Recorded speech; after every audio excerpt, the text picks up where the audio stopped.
जेव्हा त्याने डोळे उघडले तेव्हा खोलीत पहाटेचा अंधुक प्रकाश पसरला होता आणि हवालदाराची अस्पष्ट आकृती त्याच्या जवळ बसली होती. काय होतं? काय झालं?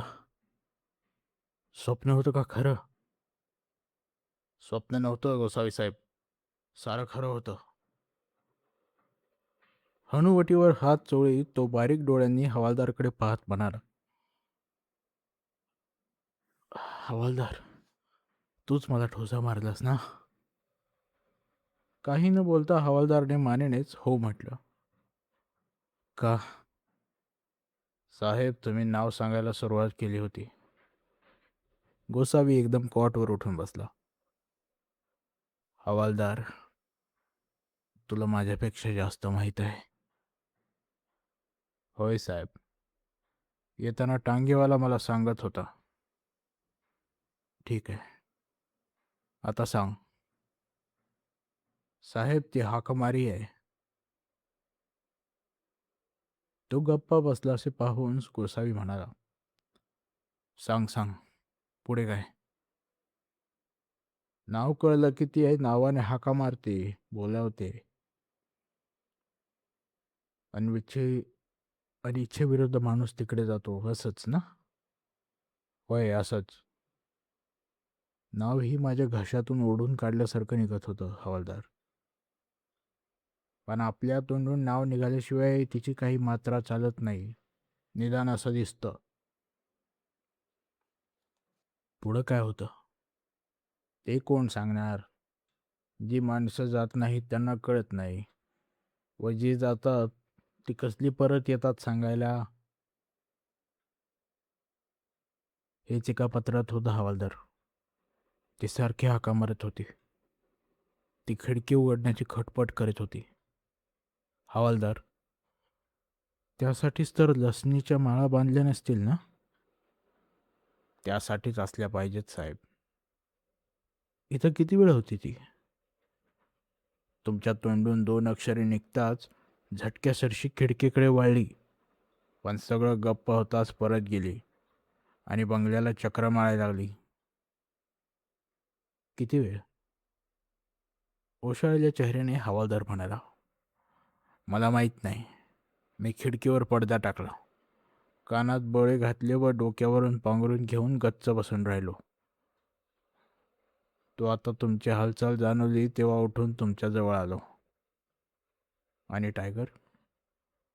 हवालदारने खिन्नपणे मान हलवली. तो अजून कोपऱ्यात बसून आहे. जवळ गेलं की तो गुरगुरतो. मला तो ओळखत नाही. गोसावी कॉटवरून उठला. बाहेर फटफटलं होतं. स्वयंपाकघरात जाऊन त्याने हात, तोंड, डोळे गार पाण्याने धुतले. तो विचार करीत होता. खोलीत येऊन त्याने टायगरकडे पाहिलं. टायगरचं सारं अंग अजून थरथरत होतं. हा अनुभव त्याच्या शक्ती पलीकडचा ठरणार अशी गोसावीला भीती वाटू लागली होती. टायगर कोणालाही जवळ येऊ देत नव्हता.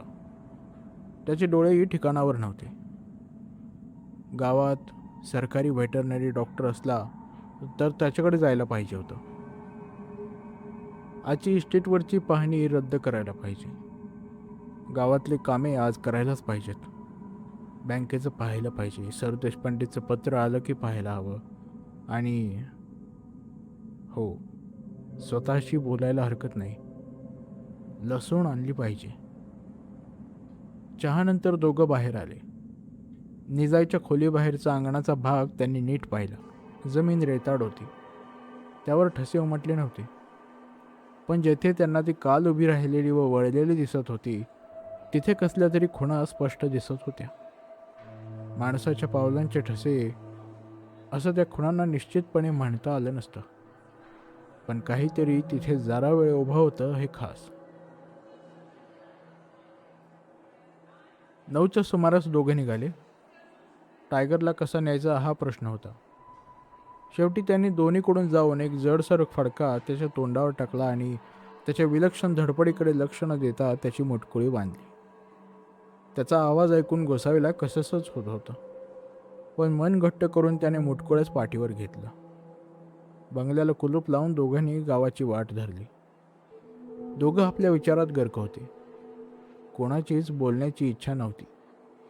शिवाय सर्वत्र पसरलेली अनैसर्गिक शांतताही मनावर एक प्रकारचा दबाव आणत होती. 10च्या सुमाराला त्यांनी इस्टेटीची पडकी वेस ओलांडली आणि मग त्यांना जरा हलकं वाटायला लागलं. रस्ता जवळजवळ संपेपर्यंत त्यांना एकही गाडी किंवा वाहन दिसलं नाही. मग गोसावीला आठवले की शेजारच्या गावचे लोकही हल्ली हा रस्ता टाळायला लागलेत. छतार्यात पोचायला त्यांना 12 वाजले. पोलीस चौकीवर त्यांनी व्हेटरनरी डॉक्टरचा पत्ता काढला आणि हवालदार टायगरला घेऊन तिकडे गेला.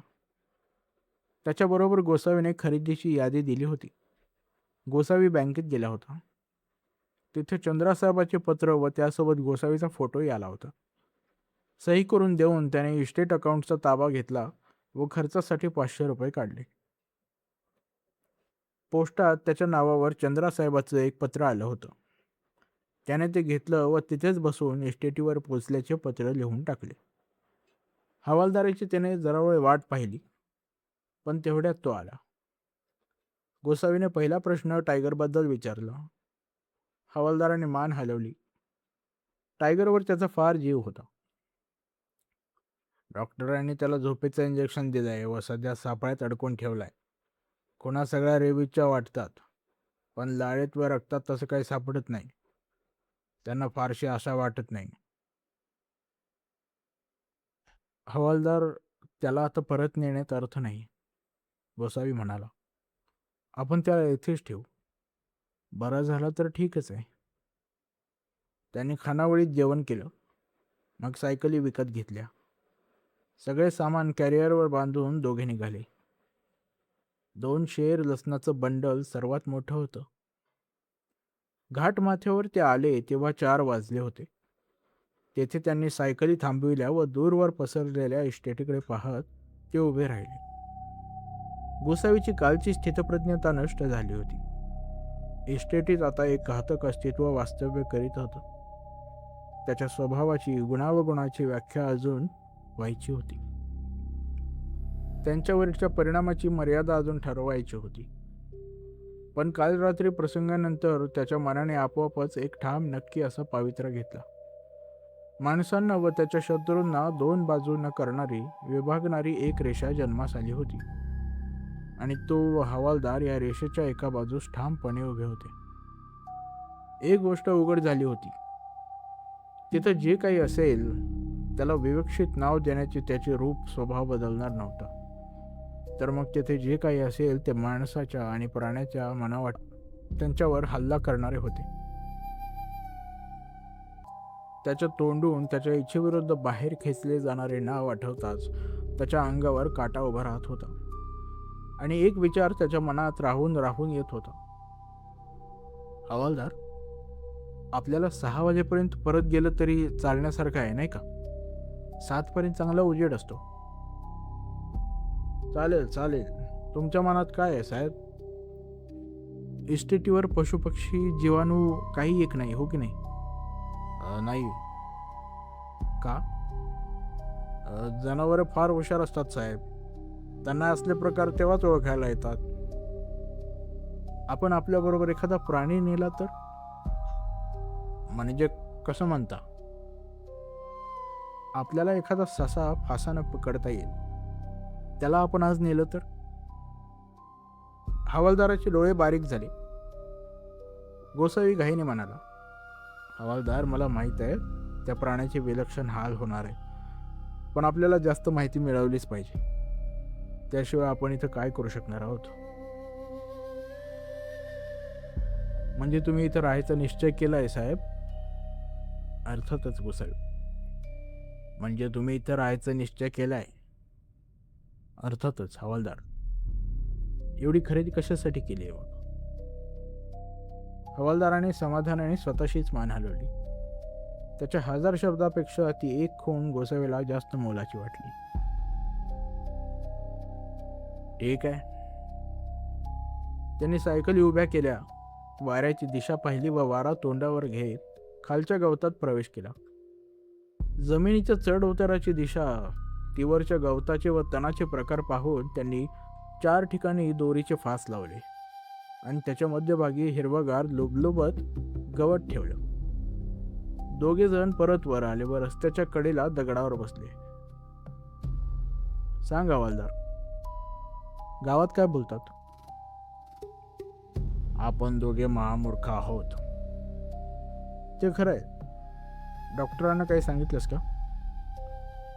रात्रीचे इतर काय बोललो नाही. टायगर वरांड्यात होता व सकाळी आम्हाला असा दिसला एवढंच सांगितलं. मग? डॉक्टर काहीच बोलले नाही, पण त्यांचा हेल्पर होता. त्यानं मात्र स्वतःशीच मान हलवली.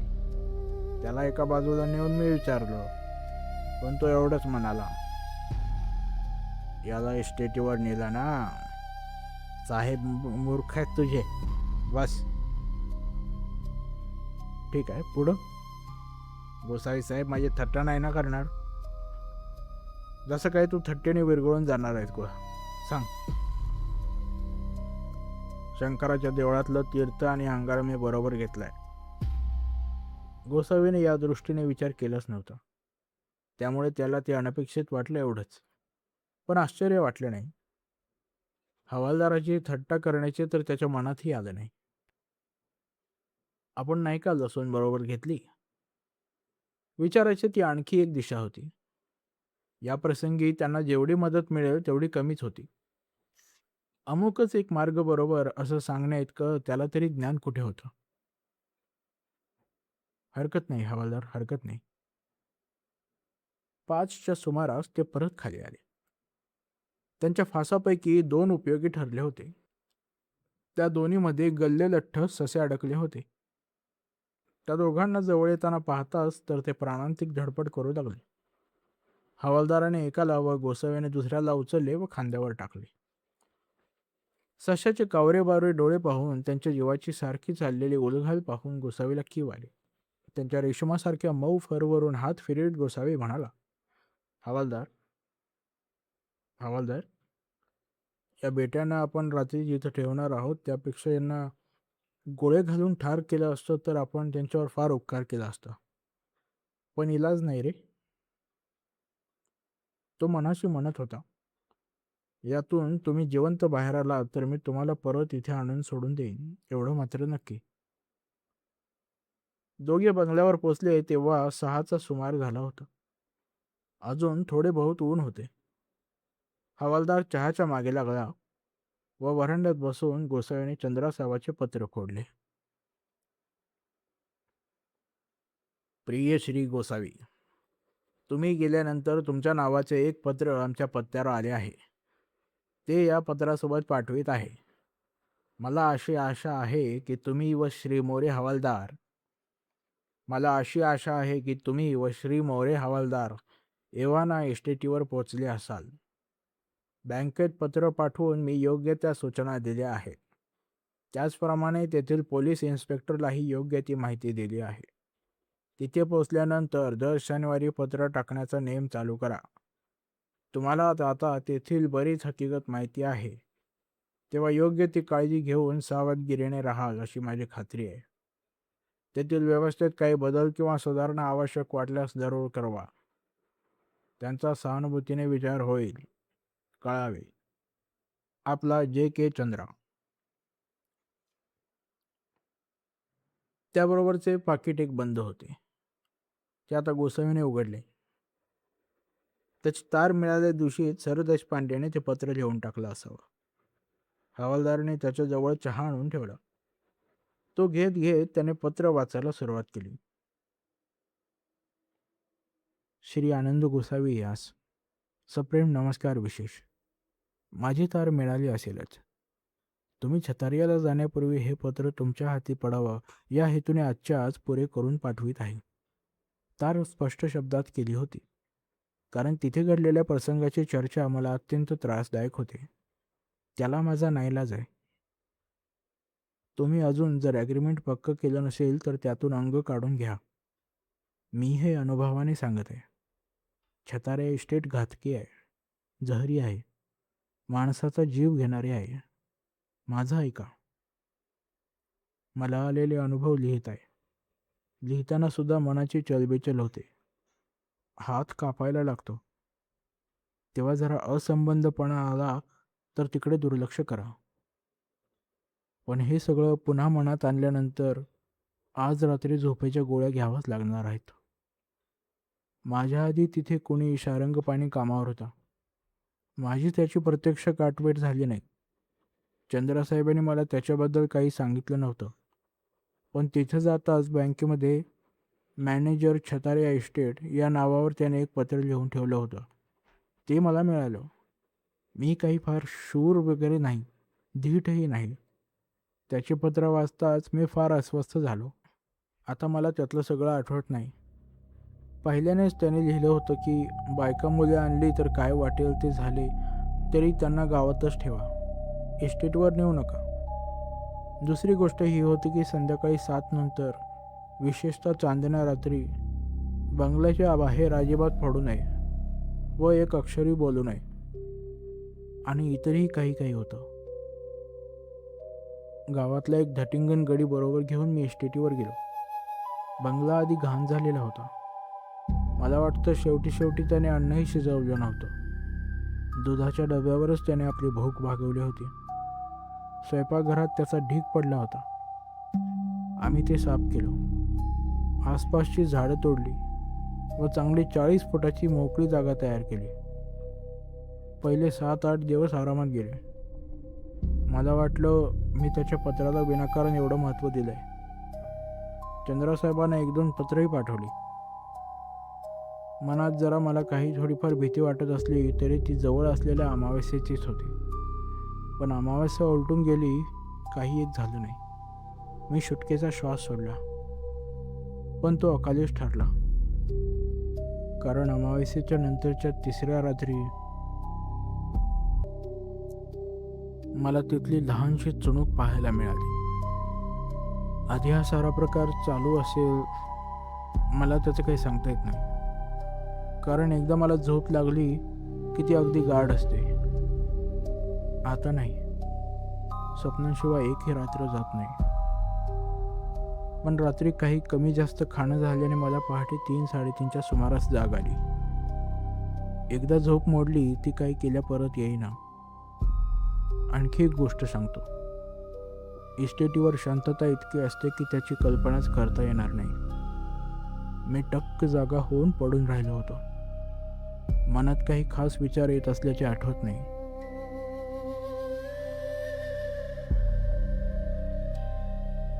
उघड्या खिडकीतून पहाटेच्या गार वाऱ्याची झुळूक आत आली. रानावनाचा वासही खोलीत आला व त्याबरोबर एका बाईच्या हसण्याचा आवाजही आला. त्या आवाजाने मात्र मी एकदम दचकलो. खिडकीतून बाहेर पाहिलं. बाहेर अगदी अंधुक प्रकाश होता. चांदणं अजून झाडांच्या शेंड्यावरच होतं. लांबून कुठून तरी तो आवाज येत होता. मला तो आवाज आवडला नाही एवढं नक्की. खोलीचे दार उघडून मी बाहेर पाहिलं. हॉलमध्ये गडी झोपत असे. तो ढाराढोर झोपला होता. जरा वेळाने तो आवाज थांबला. पण माझ्या कानात तो किती वेळ तरी घुमत राहिल्यासारखं वाटत होता. त्यात काहीतरी अनैसर्गिक होतं. एवढ्या अपरात्री इस्टेटीवर कोण येणार? मला ते काहीच आवडलं नाही. दुसरा दिवस मी त्या बाजूला हिंडण्यात घालवला. पण सगळीकडे रान माजलं होतं. वस्तीच्या माणसाच्या जाण्या-येण्याच्या अजिबात खाणाखुणा नव्हत्या. मी थकून दुपारी 2ला परत आलो. त्या रात्री काही शांत झोप लागली नाही. नेमका पहाटेच्या वेळी मला जाग आली. वाऱ्यावर परत तो आवाज आला. पण तो अधिकच स्पष्ट होता. अधिक जवळ आल्यासारखा वाटत होता. आता मात्र मला जरा भीती वाटायला लागली. गड्याशी मी यातलं काही बोललो नाही. आधीच तो यायला नाखुश होता. असं जर काही त्याने ऐकलं तर तो राहील की नाही याची शंका होती. 3री रात्र. आता माझ्या ध्यानात आलं. चांदणं जसं जसं वाढत होतं तसा तसा तो आवाज जास्त स्पष्ट होत होता. जास्त जवळ येत होता. त्या रात्री आउट हाऊसच्या मागं अर्धवट प्रकाशात काहीतरी हलत असावं असं मला दिसल्याचा भास झाला. खरं कोणी होते का झाडांच्या पानांची ती हालचाल होती सांगता येत नव्हतं. चौथी रात्र. अजून मी सारं माझ्याशीच ठेवलं. मी एकटा पहाटे जागा राहून हा रोज वाढत जाणारा, जवळ येणारा प्रकार पाहत होतो. आणि त्या रात्री आम्ही मोकळ्या केलेल्या जागेच्या कडेवर काहीतरी उभं दिसलं असावं, असं मला वाटलं. दृष्टीला निश्चितपणा नव्हता. वाऱ्याने झाडाच्या फांद्या हलत होत्या. चांदण्याचे कवडसे हलत होते.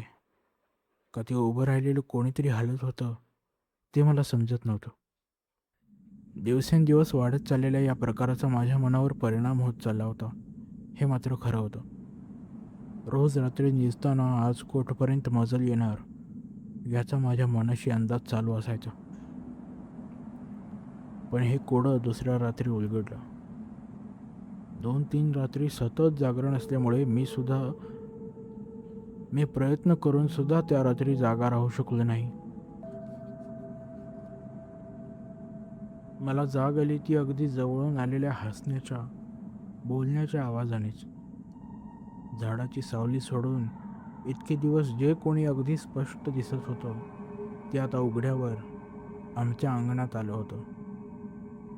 आवाजावरून वाटायचं ती एखादी बाई आहे, स्वतःशी हसणारी, स्वतःशीच बोलणारी, बंगल्याभोवती लांबून फेऱ्या मारणारी. इतके दिवसाचा ताण असह्य होऊन मी गड्याला उठवलं व त्याला बाहेरचं दृश्य दाखवलं. ती आता अगदी जवळून जात होती व मोठ्या गोड, चमत्कारिक, लाडीक पण जीवाला झोंबणाऱ्या आवाजात पुन्हा पुन्हा म्हणत होती, आत कोण आहे? नाव सांग ना. धनसिंगवर त्या साऱ्यांचा विलक्षण परिणाम झाला. पांढरा फटक चेहरा करून तो तिकडे पाहत राहिला आणि शेवटी मोठ्यानं ओरडला, धनसिंग. त्या क्षणी बाहेरचा आवाज थांबला. ती हळूहळू बंगल्याकडे वळली. मला कल्पना करता येत नव्हती पुढे काय होणार होतं. पण तेवढ्यात चंद्र ढगाळ गेला व त्या अर्धवट अंधारात काहीतरी सपाट्याने झाडीत निघून गेल्यासारखं वाटलं. धनसिंगची माझ्याबरोबर काम करण्याची ती शेवटचीच वेळ. दुसऱ्या दिवशी सकाळी त्यानं आपलं सामान काकोटीला मारलं आणि गावचा रस्ता धरला. तो काही ऐकून घेण्याच्या मनस्थितीत नव्हता. उलट मलाच म्हणत होता, साहेब इथं राहू नका, निदान वस्तीला राहू नका, गावात चला. तो पैशाचा, सोयीचा, कशाचाच विचार करायला तयार नव्हता. त्याचं जणू काळीच करपून गेलं होतं. रात्रीच्या प्रकारावर तर शब्दसुद्धा काढायला तो कबूल नव्हता. मी त्यांना थांबवू शकलो नाही. त्या रात्री मी बंगल्यावर एकटाच होतो. गावात राहावं असं वाटलं होतं, पण त्यात भ्याडपणा दिसला असता. कारण धनसिंगची हकीकत गावभर पसरलेली असणार. काही असो, मी एकटा राहिलो ते खरं आहे. ती आली, हसत हसत, स्वतःशीच बोलत, मोठ्या अपेक्षेने आली. धनसिंग, धनसिंग. सारखी हाका मारीत बंगल्याभोवती फिरत होती. त्याला बोलवीत होती, अधिक लाडीकपणे. तसे शब्द नको रे देवा परत ऐकायला. मग हुकुमाने, शेवटी संतापाने. मला नीट उलगडा झाला नव्हता या प्रकारचा, पण अजून प्रत्यक्ष माझ्यापर्यंत पोचले नव्हते. हाका मारून मारून ती दमली व शेवटी सूर्योदय व्हायच्या आधीच निघून गेली. दुसरी रात्र तोच प्रकार. मी चंद्रासाहेबांना नेहमीप्रमाणे पत्र टाकलं होतं. त्यांना गावातून इतर कोणीतरी माझ्या संबंधी खोटं नाटं लिहिलं असावं, कारण त्यांच्या पत्रात गावातल्या स्त्रियांशी जपून वागण्याचा इशारा होता. पौर्णिमेची रात्र आली. 8 वाजले नाही तोच ती हजर झाली. आकाश निरभ्र होतं. पांढरं शुभ्र चांदणं पडलं होतं. मला स्वच्छ दिसत होतं. ती आज अगदी जवळून चक्रा मारीत होती. जिथपर्यंत चांदणं होतं तिथपर्यंत ती येत होती. हॉलच्या एका खिडकीवर चांदणं पडलं होतं.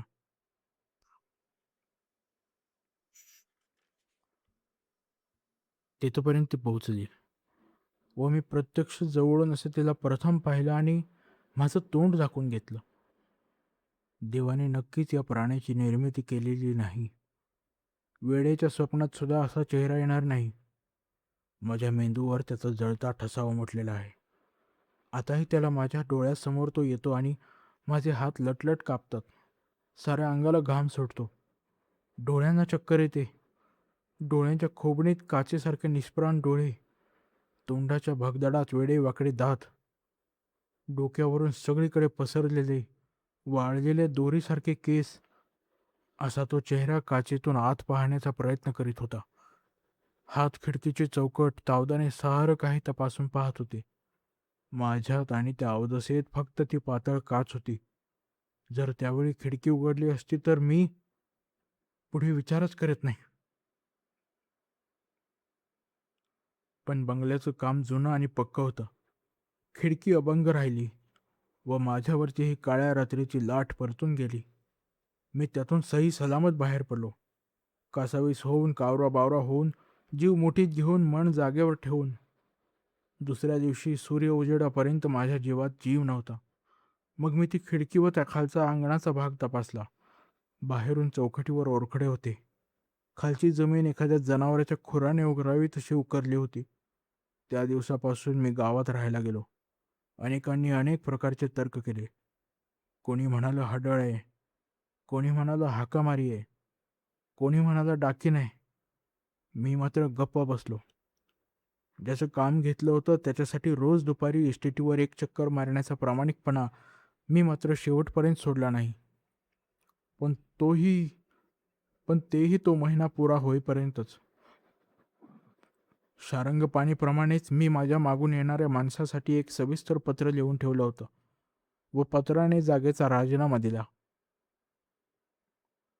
श्री गोसावी, आता तुम्हाला 2 शब्द सांगतो. त्या क्षणापासून मी आयुष्यातील आनंदाला पारखा झालोय. ज्या एका सुखाच्या भुलीखाली आपण त्या जगात ज्या एका सुखाच्या भुलीखाली आपण या जगात वावरत असतो, ती भूल त्या दिवशी माझ्या डोळ्यावरून काही वेळ उतरली होती आणि निसर्गाचे एक विदारक स्वरूप मला पाहायला मिळालं. गेल्या 8 महिन्यात माझ्यात भयंकर बदल झालाय. त्या क्षणाचं विष माझ्या शरीरात हळूहळू भिनत आहे. आरशापुढे उभा राहिलो की वाटतं माझे डोळे हळूहळू निस्तेज होत आहेत. केसांच्या कातडीचा रंग बदलत आहे. माझी खात्री आहे की हे भास होतात, पण त्या क्षणी तरी वाटतं आपला चेहरा हळूहळू त्या काचेला पसरट नाक लावून खिडकीतून आत पाहणाऱ्या चेहऱ्यासारखा होत आहे. असू द्या, माझी कहाणी पुरी. पण जर शक्य असेल तर हा प्रसंग आत्ताच टाळा. विषाची परीक्षा पाहू नका. माणसाला तिथे जागा नाही. आपला हितचिंतक सर देशपांडे.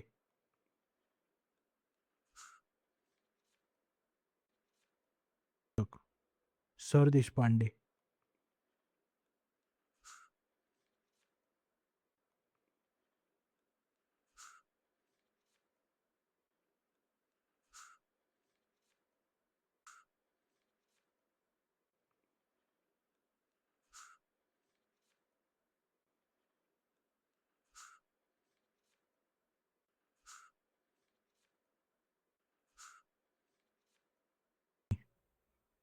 आपला हितचिंतक सर देशपांडे.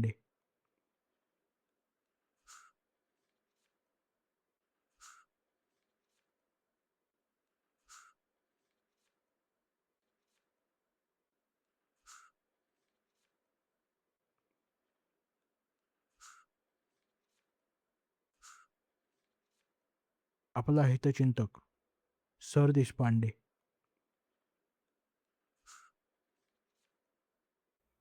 आपला हितचिंतक